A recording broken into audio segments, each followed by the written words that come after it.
Hey, I'm Alex Radical from BoardGameCo, and this is another game news and week in review video. The week for me has flown by. It's Jewish holiday season over here. We got tons of holidays interrupting my week. Short version is I've been offline Tuesday and Wednesday. I've been offline Saturdays in general, so I kind of went from having Sunday, and now I have Thursday and Friday, and that's my entire week. So I'm saying it's the week in review, but it kind of, for me, feels like my week just begun. That's neither here nor there, honestly. But let's go ahead and jump into board game news. To begin with, Asmodee, they were just sold for €2 billion. That's billion with a B. That's a lot of money. Consider that 3 years ago, they were sold for €1.2 billion. That means in the past 3 years, they've grown a lot in terms of how much the company is worth, in terms of how much it's sold for, going from 1.2 billion to €2 billion in 3 years. That's a lot of Seven Wonders being sold. But I don't think anything's going to change much, in case you're worried, in terms of the board game space. I don't think we're going to see any drastic shifts or sellouts or this or that. I think we're going to see business as usual for the most part. You might see small, subtle shifts or changes. But, I mean, every time Asmodee has been sold until now, we've seen minor adjustments, but no major changes to the way your board game life works. They own a lot of companies. They own they own Asmodee, they own Fantasy Flight, they own Days of Wonder, Catan, tons and tons of companies and games are under the Asmodee umbrella of games, but there's a lot of other companies that own games as well. If you got rid of every single Asmodee company in existence, you'd still have a board game space. You would still have a lot of other companies out there, although granted, I'd probably miss CMON, because Asmodee did buy CMON at one point, I'm pretty sure. Maybe, did they? Actually not, I'm not sure. Did Asmodee buy CMON? I can't remember. Either way, point is, you'd have plenty of board game companies with or without Asmodee, so don't lose too much sleep over it. Things might change in small ways, but likely nothing that serious. In other gaming news, less fun, not that that was fun, but less that or whatever. This is something that I didn't talk about last week. I got a few questions about it, so I'm briefly going to talk about it now. Short version is Jeff Bergen from the Gaming Goat, the CEO of the Gaming Goat, the brand of retail operations and publishing operations. He was escorted out of Gencon. His company was allowed to be at Gencon. He was escorted out. The reason I didn't talk about it last week is I actually talked about it kind of 2 weeks ago. Not in this past week's To Back or Not to Back, but 2 weeks ago. And 2 weeks ago's To Back or Not to Back, I talked about the whole drama, the whole tournament fishing situation. Feel free to check that out. There's a giant timestamp. I go into the situation. And I generally don't like to cover controversial things again and again and again. Controversial things take the energy out of everyone. It takes the energy out of those who, well, like myself, might feel a certain way about things. It takes the energy out of people who don't want to have it in the board game space. So I try not to overly talk about it. The only reason I'm bringing it up briefly now is because I had some people confused I didn't cover it. So I'm letting you know I did cover it. Go back 2 weeks ago on To Back or Not to Back, and there's a whole timestamp with me covering the entire tournament situation. In other convention news, and less serious, so to speak, is I'll be at Origins. Now, I actually said this, I think, last week, but I wasn't actually totally sure of my schedule. But as of right now, it's officially locked in. I will be there Thursday and Friday. I might be there Sunday as well. I will almost certainly not be there Saturday. We'll see. But yeah, if you run into me at Origins, feel free to say hi. I'll be running around trying to get in as much time as possible. I'm still in the space where until my life changes, until I'm actually able to quit day jobs or things like that, I'm still trying to cram everything in, which makes it a balance. But this is going to be my first convention ever. Those 2 days at Origins, again, possibly Sunday as well, those are going to be my first convention ever. It's going to be busy for me because I'm going to be trying to get as much done as possible. But that's going to be that. And then separately from there, we have CMON. CMON basically announced, I think we talked about this a while ago, but I just saw a new update from Gencon about it, so I'm bringing it up again. But basically, CMON, who brought you the graphic novels of Zombicide, Zombicide Invader, or whatever, they did a whole series of graphic novels, comics basically, along with some promos and whatnot. They are doing a comic along with Twilight Imperium. Speaking of CMON, Fantasy Flight, Asmodee, all that, they're doing a comic with Twilight Imperium. I don't know if there's going to be any promotional materials or factions or who knows what, but basically they're continuing their line of comics in the board game space. And then the big news, at least the big news for me, is going to be Funforge just announced that they're doing a Far Cry board game. Now, I love Far Cry. Far Cry is one of the few video game franchises that I still play when they come out with new ones. Like when Far Cry 6 comes out, I'll be finding time, I don't know where, but I'll be finding time to play that game. I used to play a ton of video games, and I mostly stopped. It's just a balance of time. I don't have the time I used to have. I'm trying to juggle everything I can juggle, and the things I value most, both in family, both in jobs, both in entertainment, those things take precedence. And so video games have gone by the wayside for the most part, with a handful of exceptions. Exceptions like Slay the Spire is going to be a good example. But in terms of more video games, the one that has really lasted for me is going to be Far Cry. As a franchise, I've dived into it every single time they've come out with a new one, even well after I've been mostly done with board games. I played the original Far Cry 1 back in the day. I played Far Cry 1, 2, 3, 4, 5, and hopefully 6. And now they're doing a Far Cry board game, so you can bet that I've reached out to Funforge to see if they'll let me cover it. Hopefully they will. If not, I'll cover it when it comes to retail. They can't stop me there. But either way, I'm very much looking forward, even as I expect to be a little bit let down. Same as with Six Siege, when Mythic Games came out with Six Siege, and I was excited, but also prepared to be let down. Now, in the case of Six Siege, they did not let me down. That game is fantastic. But Far Cry? We'll see. We'll see how they try to do it and how the game plays. I have no clue. I'm excited, while also being skeptical. So we'll see how it goes. Although, speaking of which, Slay the Spire also didn't let me down. So more and more, these video games being turned into board games, they're not letting me down more and more, although I'm sure there will be plenty that do. Either way, that covers the general board game news situation. One more tangent to board game news, this is a general concept we've talked about in the past, is the whole aspect of the freight crisis and how many companies are basically paying a lot more than they ever anticipated to get their games to you. It's a weird, delicate situation. You paid X for a game. They thought the game would cost X. Turns out, giant COVID freight crisis supply lines, and now the game costs X times 5 to actually get the game to you. Not times 5, but an aspect of the game. The shipping, the freight will cost X times 5. Freight costs have gone up 4 to 5 times what they originally were, which means companies are being forced to pay an additional $20,000 to $100,000, depending on the size of the Kickstarter, to basically get you your games. It's a lot of extra money they weren't anticipating. Which means companies have done things different ways. Some companies have absorbed that loss. Some companies have tried asking for donations. Other companies are selling stuff to try to raise that funds. So, for instance, Ignite, we talked about Ignite already. They are running a general, sale of mugs, of shirts, things like that you can buy, and they'll make extra money on that. And so you're both getting something and supporting them. We saw, Burnt Island Games. Burnt Island Games just announced that they had a bunch of people who were asking how can they pay extra because of the situation. So they opened up their PayPal for, if you're in Into Deep, they have you can check out the most recent update on Into Deep if you're a backer there, and you can send a little extra money towards their PayPal. Basically helps cover the deficit. Again, it's one of those balances where many companies are taking the stance, like Burnt Island Games are taking the stance of, hey, we'll eat the loss. We didn't predict it. We couldn't have predicted it, but we did sell you that game for certain price points, so it is what it is. But also, if you want to help out, that's helpful too.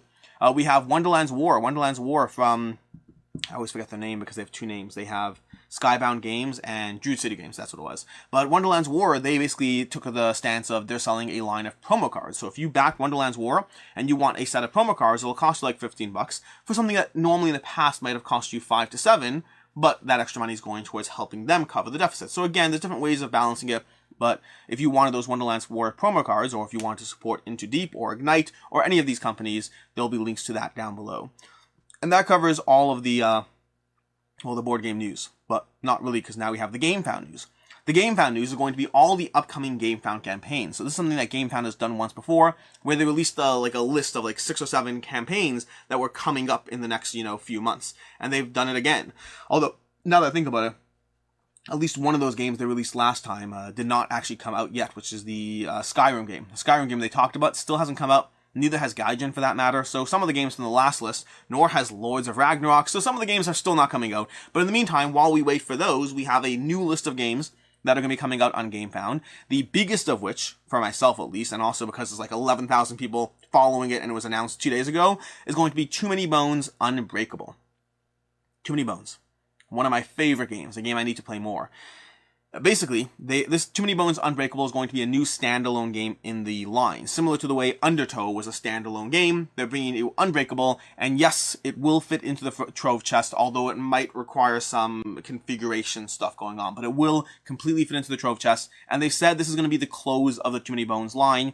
Not the Too Many Bones universe, but the Too Many Bones line of games. They may have additional promos or stuff like that, but in terms of actual games, they've said this is the last one. So Too Many Bones Unbreakable, that's going to be coming to Gamefound on October 19th. Way too soon, but I'm looking forward to that. We have Total War the board game coming from PSC Games. This is going to be another game coming from Gamefound. I'll have links to everything down below. We have Nightmare Cathedral from Board and Dice Games. That's going to be coming soon. That's actually no date on that one yet. We have Kingdom Come Deliverance, another video game being turned into a board game coming from Boardcubator, which is outside the line of what Boardcubator done. They've done Project L, they've done Space Race, or Space Race. They've done Space Race, they've done Project L, and now they have Kingdom Come Deliverance. So that's a giant shift in terms of what they're bringing to the table. We have Tiles of the Arabian Nights coming from Holy Grail Games. That one's going to be launching shortly, actually. We have Pachamama from Sit Down Games is going to be coming. We have Goldenstar, which is going to be coming from Gindi Games. That's going to be the company that brought you Enchanters. A Goldenstar Galactic tournament's going to be covered already in the past on the channel. They relaunched or rebranded under a new title. We have Bedeville Carnival from Ludo Ninja. A whole bunch of games coming to Gamefound, just tons and tons more activity. Like I said, Gamefound is still continuously picking up people, picking up projects. Mythic Mischief recently was there, and they were originally planning on doing Kickstarter, I believe. More and more people are transitioning over to Gamefound, which, I don't know what numbers we're at now. Maybe we're at 20, 25%, whatever numbers we're at. There's a lot of companies going to Gamefound, which makes for an interesting space that we are in. And Gamefound is incredibly responsive and still constantly changing and mixing things up. But that's going to be the full Gamefound lineup. I'll include links to each individual campaign, as well as the full Gamefound article talking about all those games, in case you want to follow. And speaking of which, many of those campaigns do have benefits or rewards if you follow them. So you may as well follow them. It costs you nothing. You will get some spam in your email, but honestly, if you care that much, you can set up a rule that says all Gamefound updates go to a folder. You can do whatever and just get all these updates for things, because why not get freebies if you back the game? And then that brings us to the week in review. So the week in review, which I actually haven't even logged everything yet, basically. So what I've done is I've just been so backed up. You may have noticed that last week, you may have noticed that where's my drafts? Last week, you may have noticed that I didn't actually have links down below, at least not on time. That's because I'm so backed up on things. I'm just trying to get everything done. It's a mess. But either way, what we do have, or was it? Yeah, I didn't have. I'm so behind. Anyways, we have games I played. I just basically, instead of using my app, usually I use the app Board Game Stats, which I haven't actually moved everything over yet. I just took draft notes right now. They're all in my email, but I need to get those actually moved over to my app so I can properly track things. But whole bunch of things we have. We have Hegemony, which I played. We have Mega Pulse, which I played and hope to play again. We'll talk about that one soon. We have Cassion. Cassion is, so basically we have some of these games here. We'll talk about the games on the table at the end, but I got in a ton of plays of Cassion, 14 plays of Cassion, just knocked that out. I may have mentioned that last week. I don't remember. We have Ares Expedition. Got another play, a solo play of Terraforming Mars, Ares Expedition. Got a solo play of Food Chain Island. Got 7 solo plays of Nadion. I've been slowly going through the Oniverse games again. I've played them all, but I'm going through them again. I actually have not played. What's the other one? There's one that doesn't fall into the Z-Man line of games, which I guess may never. I don't know what's going on with it, but there's one more that falls. Is it Arabian? I think Arabian. That's the one I haven't actually played. The rest of them I've played all.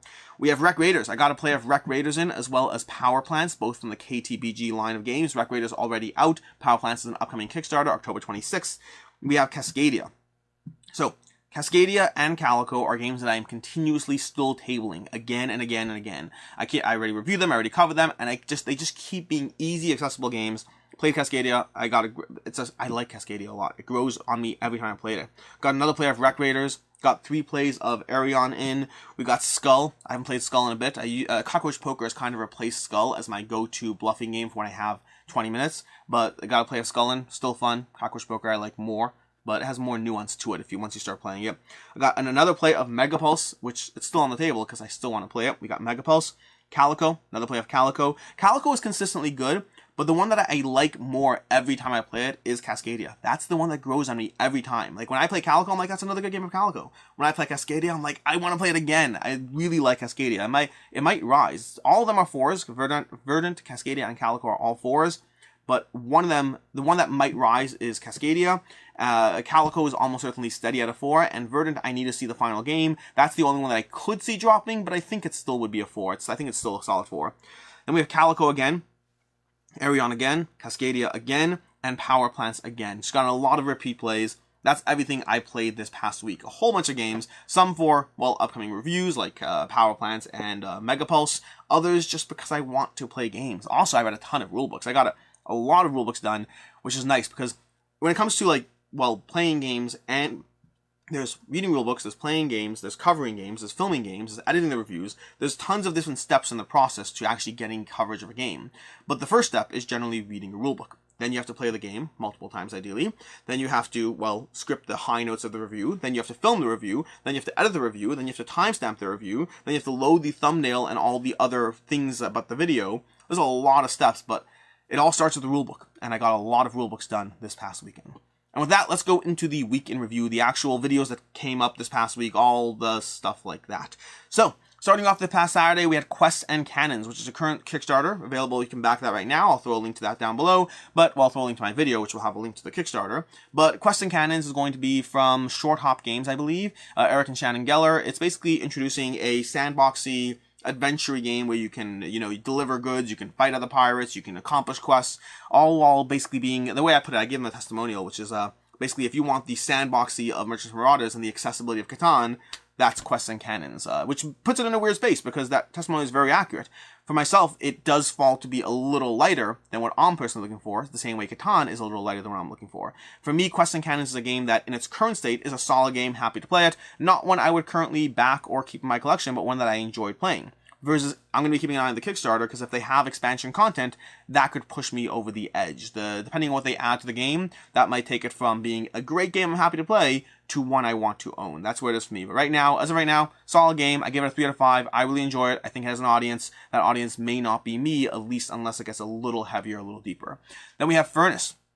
I did a review of Furnace. That's going to be the newest game from Arcane Wonders, I think. Arcane Wonders. I should remember companies. Yeah, Arcane Wonders. But Furnace is a meaty little game where you turn this into that and you just do it as efficiently as possible across 4 rounds. Has a very interesting bidding mechanism. For right now, it's one that I am adding to my collection, although my biggest concern is the variability. I can see it becoming stale and boring across 15 plays.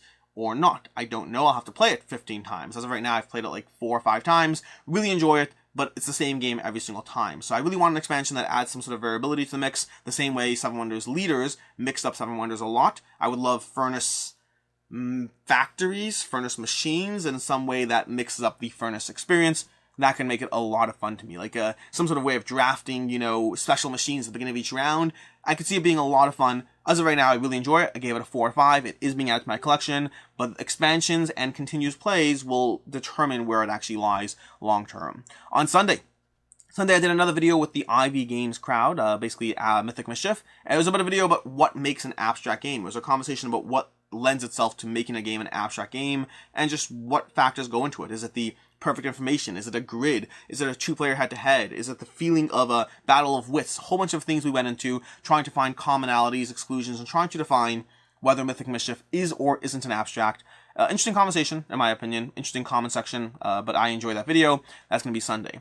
On Monday, we had to back or not to back, and it's going to be an expensive week for me. Every week that goes by, there are some weeks where I back nothing, there's some weeks where I back a lot of things, and then there's weeks like this past week where there's way too many games I'll be backing. There's Master of the Universe, there's Verdant, there's more games that I'm not remembering offhand, but there's more games. There were a lot of games in Monday's video, to back or not to back, that I will unfortunately be backing. There's Agamonia, there's Mythic Mischief. A lot of things. Some of them I covered before, granted, but still. A lot of good games on Kickstarter right now and on Gamefound. A lot of things that I'm tempted by and want to spend my money on. On Tuesday we had 3 videos. We had a review for Kokopelli from Queen Games. Really enjoyed that one. Surprised me. I gave it a 4 to 5, and the variability is through the roof. Kokopelli, I anticipate being around for a while. We'll see, but for right now, I do anticipate it being around for a while in my collection. Definitely being added there. We had, later on Tuesday, we had a playthrough of Kabuto Sumo that I did with Ricky. The short version of that is I gave it a 2 out of 5. It's a game I'd rather not play again because it outstays its welcome. Kabuto Sumo is a game of pushing things off like the coin game you find in arcades. You're pushing little tokens off the board using your wrestlers as kind of the pushing pieces or whatever it is. Now, I really like the concept of the game. The components are amazing, the art's amazing, the character abilities are a lot of fun, but the actual game ends up taking too long to win. Now, we had some variants that Ricky and I suggested in the video itself that might improve the experience, and I've seen other people suggest other variants, like pushing your pieces to the middle ring before you actually go whatever. Instead of just pushing to the very edge, push them all the way to the middle. Point is, it's a game that I think does work with enough variants in place to make it faster paced, but it's a game that should last 15 minutes in my mind and ends up lasting 35-40, which is a weird space for me. So I really like it. As of right now, in its current state, it's a 2 out of 5. I can see that changing as I try other variants to see where it lies for me. Then later on Tuesday, we had a review and playthrough of Calico with myself and Rena. We're going through the games one at a time. We already did the review and playthrough of Verdant for the Kickstarter. then we did Calico, and then we'll probably next week be doing Cascadia. Like I said, my personal favorite. Haven't done the review and playthrough of that one, but Cascadia by far is my favorite. We did a Play This Not That video, if you missed it, covering a comparison of all 3 games, and I already said there that Cascadia is my favorite. Not everyone's favorite, but my favorite. From there we have Wednesday. Wednesday was going to be all the late pledges, covering everything late pledge-wise, 100 different games. It looks like 2 or 3 of them I was wrong about in terms of they had closed. One of them, Canvas, is because there was Canvas, there was My Father's Work, and then like one other that had already closed and I missed it. In the case of Canvas, it's because I have a late pledge, and for me it looks open, but if I go to an incognito tab, it looks closed. That's a little something I'll have to be mindful of in the future. For My Father's Work, I don't know how I missed it, but I missed it, and maybe there's another one I don't know. Either way, that makes 97 games you can still late pledge, and that's with me culling the list down to there were like close to 260 or so. I culled the list from things that were either smaller campaigns or things I had already covered in the past, trying to get it to a maximum of 100 games.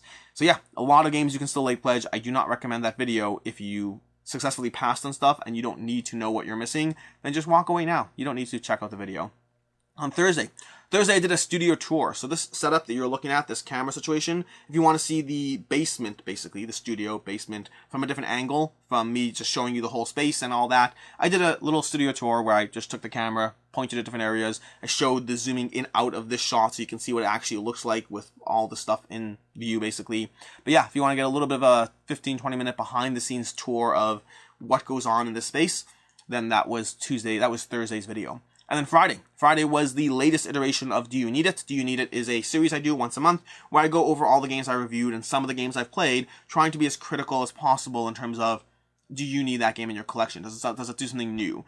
This time I'm still experimenting with the format. I'm still getting a feel for how I want to convey because I don't just want to pick up a game and be like, oh yeah, Land vs. Sea, and it's not meant to be a mini review. It's meant to be a critical assessment of, should you be getting that game either from price point, from comparison, does it do anything new, does it do anything different? So I leaned heavily into comparisons in this video. I leaned heavily into other games that already exist that you may already own that possibly do it better or the same in case you're looking for alternatives or whatever. Either way, check out that. I'm filming this before that video actually went up, meaning for me it's Thursday, that video is going up Friday, so I don't actually know how well it was received. Hopefully, well, we'll see. But either way, that was, for me personally, of the 3 Do You Need It videos I've done, for me personally, it's my favorite. But either way, that's just me. And then from today we have this video that you're watching now, and then later today we are going to have 2 videos. We have a video going up at 1 for the legendary dice bags from, blanking on the name, from Draw Labs Entertainment. They're legendary dice bags over on Gamefound. I did a basically video covering all those if you want to check those out, as well as we have a review for Beast. Beast is an amazing game. Really enjoy it. I'm spoiling things. Beast is a game. You should check out the review. Look at that.